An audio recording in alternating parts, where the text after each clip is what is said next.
Hello everyone, welcome back. I am S.SYLVESTARCHRISTY and you are watching Autotech CBE for all biking solutions and Sylvestars vlog. Okay, இன்னைக்கு நம்ம பார்க்க போறது வந்து part 2 video. ஓகேங்களா, part 2 video of CBR250 engine rebuild தான். இதுல வந்து last வீடியோல நான் நிறைய டிப்ஸ் கொடுத்திருப்பேன்.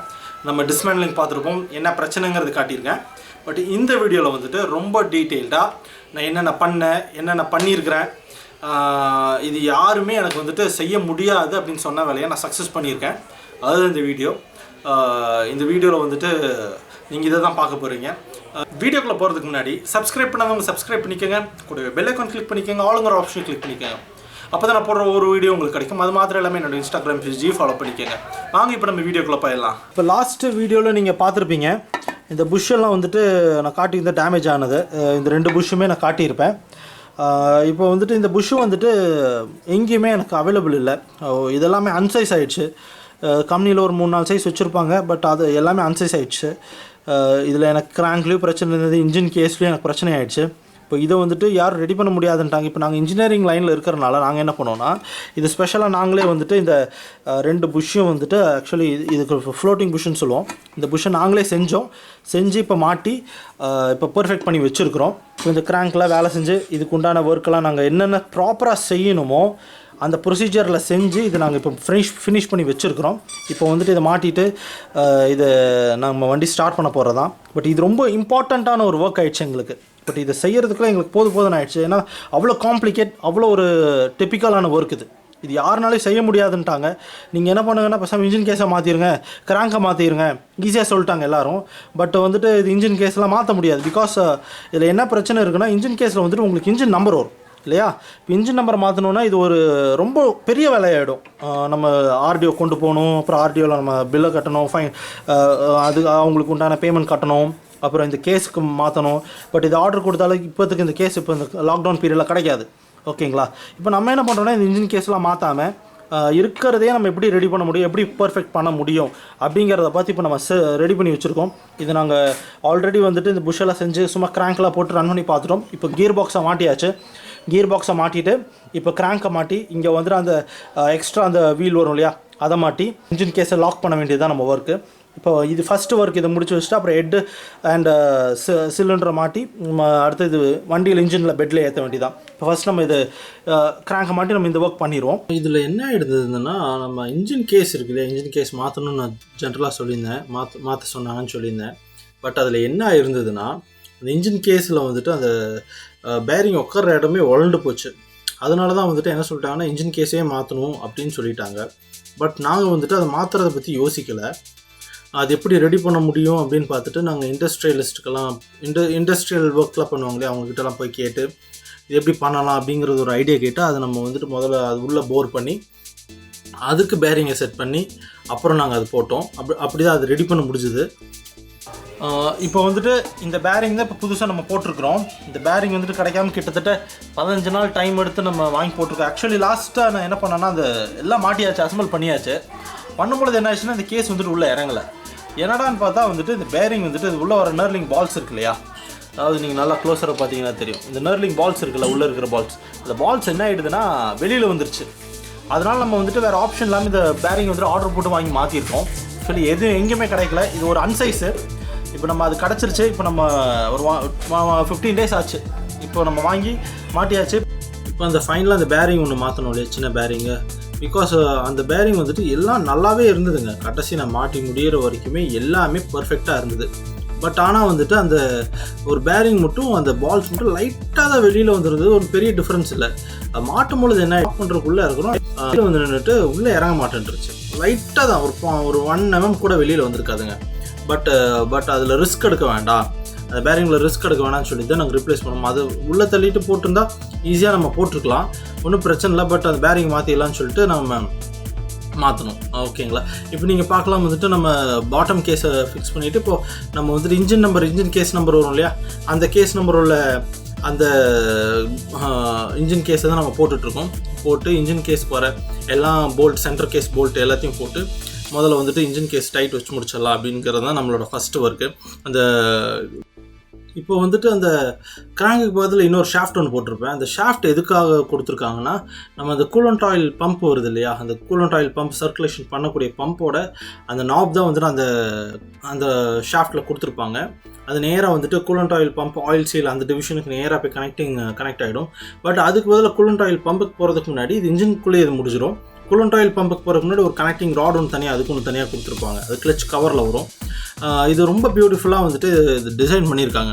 அதாவது இந்த வண்டி வந்துட்டு எப்படி சொல்கிறதுனா, இப்போ KTM 200RS, அப்புறம் ரெண்டாவது வந்துட்டு பஜாஜ் பல்சர் 200 NS RC, இந்த வண்டியெல்லாம் நம்ம எடுத்துகிட்டோன்னா என்ன பண்ணியிருப்பாங்கன்னா, கூலண்ட் ஆயிலோட பம்பை வந்து தனி இன்ஜின் கேஸில் கொடுத்து என்ன பண்ணியிருப்பாங்க, இன்ஜின்குள்ளேயே உள்ளே விட்டு எடுத்து மேலே சிலிண்டர் கொண்டு போயிருப்பாங்க. பட் இந்த வண்டியில் என்ன பண்ணியிருக்காங்க அப்படின்னா, இன்ஜின்குள்ளே கூலண்ட் ஆயிலே உள்ளே வராதுங்க. அதாவது கிளச் கவரில் அழகாக ஒரு தனியாக பம்ப் ஒன்று செட் பண்ணி அது வழியாக வந்துட்டு என்ன பண்ணியிருப்பாங்கன்னா, சிலிண்டருக்கு நேரடியாக சிலிண்டருக்கே கொண்டு போயிடுவாங்க. இன்ஜின் கேஸ்க்குள்ளே உள்ளே வந்துட்டு உங்களுக்கு கூலண்ட் ஆயில் வராது. வந்துச்சுனாலும் ஒரே ஒரு பார்ட்டில் வந்துட்டு, அதாவது ஃபஸ்ட் ஹாஃபில் மட்டும்தான் இன்ஜின் கேஸில் மட்டும்தான் அந்த கூலண்ட் ஆயில் இருக்கும். செகண்ட் பார்ட் ஆஃப் தி கேஸ்க்குள்ளே கூலண்ட் ஆயிலே வராது. இப்போது பல்சர் குரூப்பு KTM குரூப் எடுத்துகிட்டா என்ன ஆகும்னா, உங்களுக்கு செகண்ட் பார்ட்டுக்குள்ளேயும் வந்துட்டு கூலண்ட் ஆயில் வந்து தான் சிலிண்டருக்கு போகும். இப்போ நீங்கள் பார்க்கலாம், அந்த ஷாஃப்ட்டில் வர அந்த வீல்ஸு, இந்த பக்கம் வந்துட்டு அந்த நேரடியாக கிராங்க்கு கனெக்ட் ஆகிருக்கிற வீலு, அந்த வீலில் கனெக்ட் பண்ணிட்டோம். அதுக்கப்புறம் வந்துட்டு அந்த இடத்துல தான் டைமிங் செயினோட வீலு எல்லாமே அங்கே தான் கனெக்ட் பண்ண போகிறோம். நர்லிங் வீல்ஸ் எல்லாமே அங்கே தான் கனெக்ட் பண்ண போகிறோம். இப்போ பார்த்துட்டிங்கன்னா ஆயில் பம்பை வந்துட்டு கனெக்ட் பண்ணிகிட்ருக்கோம். இப்போ ஆயில் பம்பை கனெக்ட் பண்ணி முடிச்சுட்டு இப்போ வந்துட்டு அந்த சின்ன சின்ன வீல்ஸ் வந்துட்டு, அதாவது இதில் தான் வந்து டைமிங் செயினை மாட்டி நம்ம என்ன பண்ண போகிறோம்னா, ஹெட் சிலிண்டர் மாட்டினதுக்கப்புறம் டைமிங் செயினை மாட்டி நம்ம உள்ளே விட்டு எடுக்க போகிறோம். அந்த வீல்ஸ் தான் அது. இப்போ அதை மாட்டிட்டு அதுக்கு அடுத்தது வந்துட்டு நம்ம என்ன பண்ண போகிறோம்னா, ஹெட் சிலிண்டரை மாட்ட வேண்டியதான். இது எல்லாமே ரொம்ப சிம்பிள் அண்டு நீட் டிசைன். நீங்கள் வந்துட்டு ரொம்ப கஷ்டப்பட வேண்டிய அவசியம் இல்லை. நீங்கள் பார்க்கல பிஸ்டன் தான் மாட்டிகிட்ருக்கோம். நம்ம 200 மற்ற வண்டிகளை 200 கம்பேர் பண்ணணும்னா இந்த வண்டி வந்துட்டு ரொம்ப சிம்பிளாக இன்ஜின் இருக்கும். ரொம்ப காம்ப்ளிகேட்டாகவே இன்ஜின் டிசைன் பண்ணலாம். அவங்க ரொம்ப simple and easy to fit, easy to remove.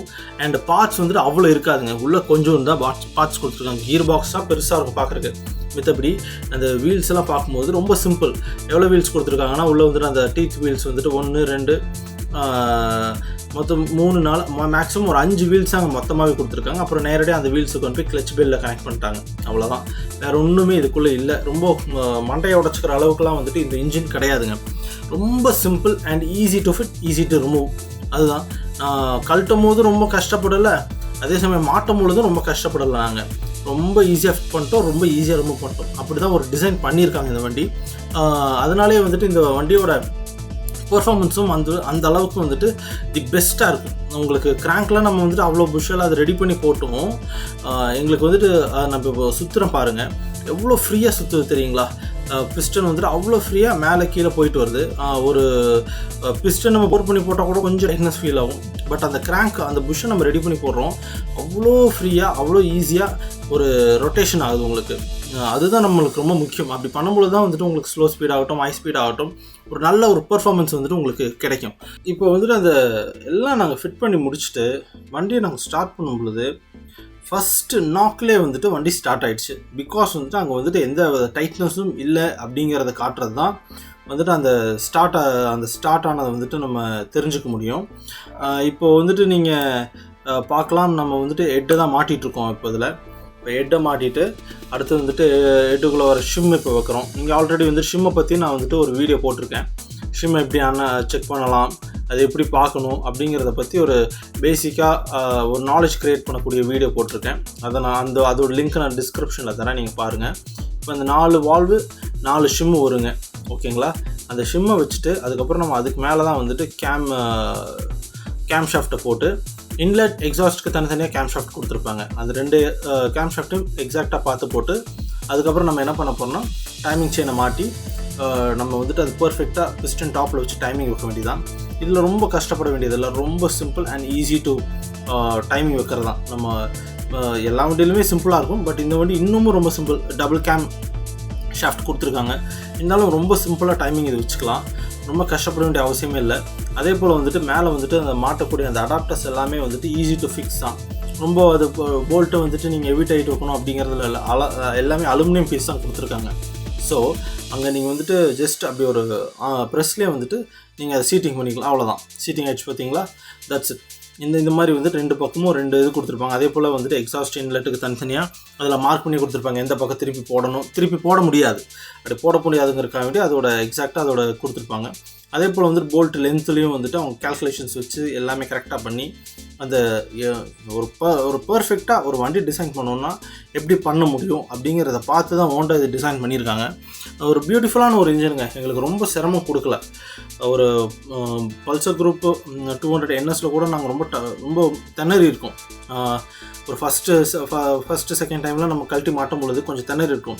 But இந்த வண்டியெல்லாம் வந்துட்டு ரொம்ப easy to fix, easy to ரிமூவாக ஒரு பேபி அந்த மாதிரி தான் வந்துட்டு இந்த வண்டி டிசைன் பண்ணியிருக்காங்க. But performance wise the best அப்படின்னே சொல்லலாம். இப்போ நீங்கள் பார்த்தல ஹெட்டில் டைமிங்லாம் வச்சு அந்த இதெல்லாமே போட்டு முடிச்சிட்டோம்.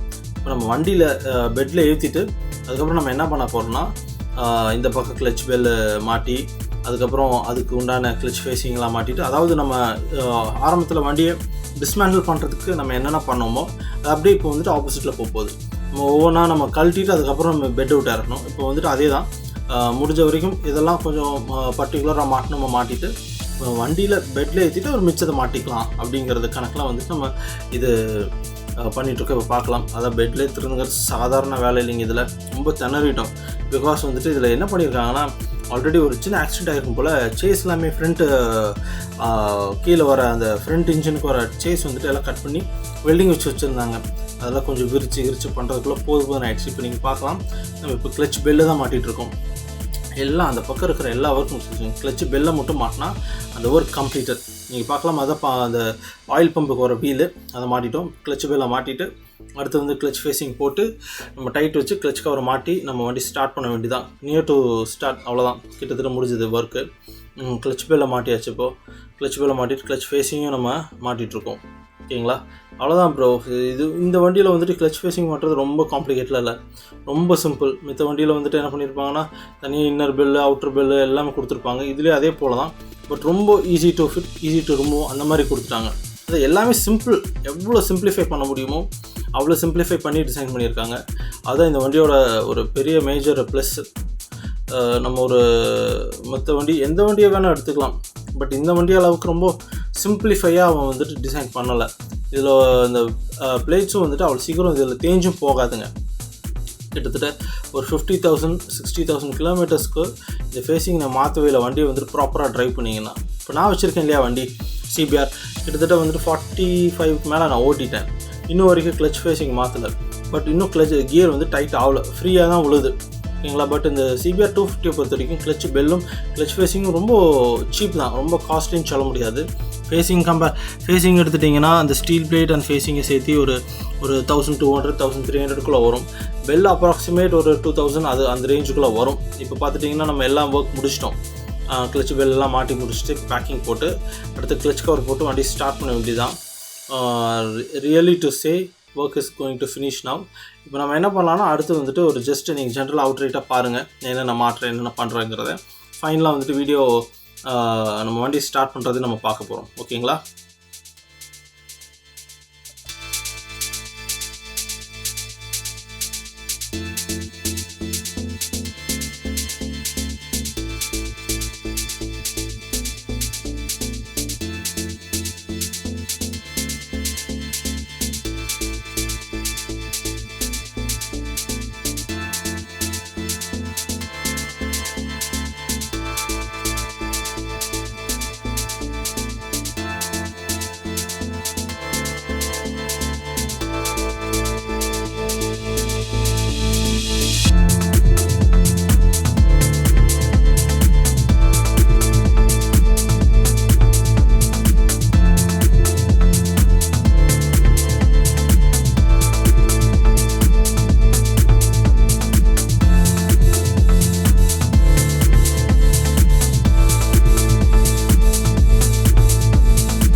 நீங்கள் பார்க்கலாம் நம்ம முழுசாக இப்போ கிளச் சைடு அந்த வந்துட்டு கிளச் கவர் சைடு எல்லாம் ஃபிட் பண்ணி முடிச்சுட்டு இப்போ வந்து லெஃப்ட் சைடில் இருக்கிற அந்த வந்துட்டு மேக்னெட் அண்ட் காயில் அசம்பிளி நம்ம ஃபிட் பண்ண வேண்டியதான். அதை மாட்டிட்டா நம்ம வந்துட்டு இந்த வண்டி ரெடி டு ஸ்டார்ட். ஓகேங்களா, இப்போ நீங்கள் பார்க்கலாம் அந்த மேக்னெட்டை வந்துட்டு அந்த கீயோட பொசிஷனில் கரெக்டாக மேக்னெட்டை மாட்டிட்டு அந்த ஷெல்ஃப் ஸ்டார்டர் கனெக்டிங் வீல் இருக்கு இல்லையா, அது கரெக்டாக மாட்டி இப்போது வந்துட்டு என்ன பண்ண போகிறோம்னா பேக்கிங் இருக்கு இல்லையா, அந்த பேக்கிங் போட்டு ஆயில் வெளியில் வராமல் இருக்கிறதுக்கு தான் அந்த பேக்கிங் யூஸ் பண்ணுறோம். அந்த பேக்கிங் போட்டுட்டு நம்ம காயில் கவரை மாட்டிட்டு வண்டி ஸ்டார்ட் பண்ண வேண்டியதான். நீங்கள் பார்க்கலாம் பேக்கிங் போட்டு அந்த பேக்கிங் கரெக்டாக அந்த ஸ்டெடி புஷில் மாட்டி இப்போ காயில் கவரையும் நம்ம மாட்டியாச்சு. ஓகேங்களா, இப்போது அதை மாட்டிட்டு நம்ம இப்போ கனெக்ஷன், அதாவது இப்போ நான் கனெக்ட் பண்ணிருக்கிறது வந்து நியூட்ரல் ஒயர், அது வந்து நியூட்ரல் ஸ்விட்ச் வருது இல்லையா, அந்த இடத்துக்கு வர ஒயர். அதுக்கப்புறம் வந்துட்டு இது இப்போ அந்த போல்ட்ஸ் எல்லாமே நம்ம ஃபாஸ்ட் ஃபார்வர்டில் பார்க்குறோம். ஓகேங்களா, இப்போ அந்த போல்ட்ஸ் எல்லாம் மாட்டினதுக்கப்புறம் கனெக்ட் பண்ணிட்டு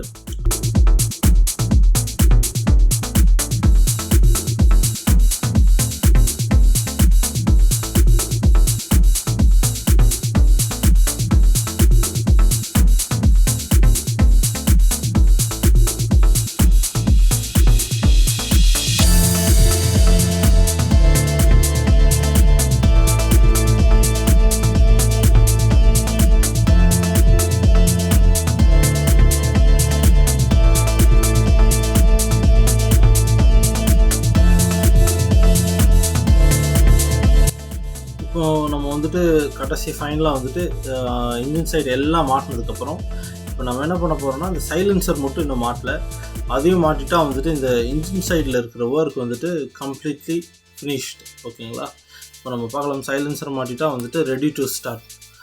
அந்த இன்ஜின் சைடில் இருக்கிற எல்லா ஒர்க்கும் முடிஞ்சுது. இப்போ நம்ம வந்துட்டு இன்ஜின் கழட்டுறதுக்கு முன்னாடி எல்லாம் நம்ம எலக்ட்ரிக்கல் ஷாக்கெட்ஸ் எல்லாத்தையுமே லூஸ் பண்ணி விட்டுருப்போம் இல்லையா, கழட்டி விட்டுருப்போம் இல்லையா, அதை அடுத்தது வந்துட்டு அதை கனெக்ட் பண்ணிவிட்டு அடுத்தது வந்துட்டு வண்டி ஸ்டார்ட் பண்ண வேண்டியதான். அது ஒன்றும் பெரிய எலக்ட்ரிக்கல் சைடு வந்துட்டு அது மாற்றுறதுங்கிறது வந்துட்டு ஒரு பெரிய வேலை கிடையாது. அது எல்லாமே ஈஸி டு கனெக்ட் ஆகிருக்கு, எல்லாமே ஷாக்கெட்ஸோடு வந்துடும். So easy to connect. அதை நம்ம அப்படி மாட்டிட்டு அடுத்து வந்துட்டு வண்டி ஸ்டார்ட் பண்ண வேண்டியது. இப்போ பார்க்கலாம் சைலன்சர் நான் டைட் வச்சு முடிச்சாச்சு. டைட் வச்சு முடிச்சதுக்கப்புறம் வந்துட்டு நம்ம ஸ்டார்ட் பண்ண வேண்டியதாங்க, முடிஞ்சதுங்க, அவ்வளோதான், ஃபைனலாக ஆகிடுச்சு. இந்த இன்ஜின் மாட்டினதுக்காக மாட்டி ஸ்டார்ட் பண்ணுறோம், அவ்வளோ போல் வந்து வண்டி ஸ்டார்ட் ஆச்சு. நீங்கள் வந்துட்டு நான் அந்த வீடியோட எண்டில் வந்துட்டு அதை காட்டியிருக்கேன், இப்போ பார்க்கலாம். இப்போ வந்துட்டு இன்ஜின், அந்த ரேடியேட்டர் எல்லாமே அந்த இன்ஜின் சைடில் மாட்ட வேண்டிய எல்லாத்தையும் மாட்டியாச்சு. மாட்டிட்டு இப்போது வண்டி ஸ்டார்ட் பண்ணுறதுக்கும் நான் ரெடி பண்ணிட்டேன். ஓகே, இப்போ நான் ஸ்டார்ட் பண்ணுறேன், பாருங்கள் எவ்வளோ போல் ஸ்டார்ட் ஆகிருக்கேன்.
இந்த வீடியோ உங்களுக்கு ரொம்ப யூஸ்ஃபுல்லாக இருக்கும்னு நம்புகிறேன். யூஸ்ஃபுல்லாக இருந்துச்சுன்னா கமெண்ட், லைக் அண்ட் ஷேர் பண்ணிடுங்க. நிறைய பேத்துக்கு இந்த வீடியோ ஷேர் பண்ணுங்கள். பண்ண முடியாதுன்னு சொன்ன காரியத்தை நம்ம பண்ணி காட்டலாம். அதுதான் மெக்கானிக். அதுக்கு தான் நம்ம மெக்கானிக்கு நம்மளுக்கு பேர் கொடுத்துருக்குறாங்க. இந்த வீடியோ உங்களுக்கு யூஸ்ஃபுல்லாக இருந்துச்சுன்னா கமெண்ட், லைக் அண்ட் ஷேர் பண்ணிடுங்க. தேங்க்ஸ் ஃபார் வாட்சிங். Stay tuned for more videos. Bye.